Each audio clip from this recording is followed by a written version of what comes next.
সোনারগাঁ ইউনিভার্সিটির আইন বিভাগের উদ্যোগে স্প্রিং ২০২৬ সেমেস্টারের নবীনবরণ অনুষ্ঠান সফলভাবে অনুষ্ঠিত হয় রাজধানী ঢাকার গ্রিন রোড ক্যাম্পাসে।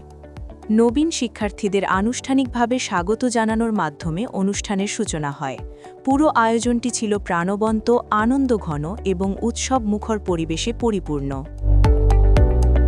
অনুষ্ঠানে প্রধান অতিথি হিসেবে উপস্থিত ছিলেন ইউনিভার্সিটির কলা ও মানবিক অনুষদের ডিন অধ্যাপক ড. এএসএম তারিক ইকবাল ও সভাপতিত্ব করেন সহকারী অধ্যাপক ও আইন বিভাগের প্রধান শারমিন জাহান রুনা। এ সময় শিক্ষক শিক্ষার্থীসহ বিভিন্ন পর্যায়ের অতিথিবৃন্দ অনুষ্ঠানে উপস্থিত ছিলেন। নবীন শিক্ষার্থীদের সক্রিয় অংশগ্রহণে পুরো অনুষ্ঠানটি এক প্রাণবন্ত পরিবেশে পরিণত হয়। অতিথিদের অনুপ্রেরণামূলক বক্তব্য নবীন শিক্ষার্থীদের ভবিষ্যৎ শিক্ষাজীবনে এগিয়ে যেতে উৎসাহ ও প্রেরণা যোগায়।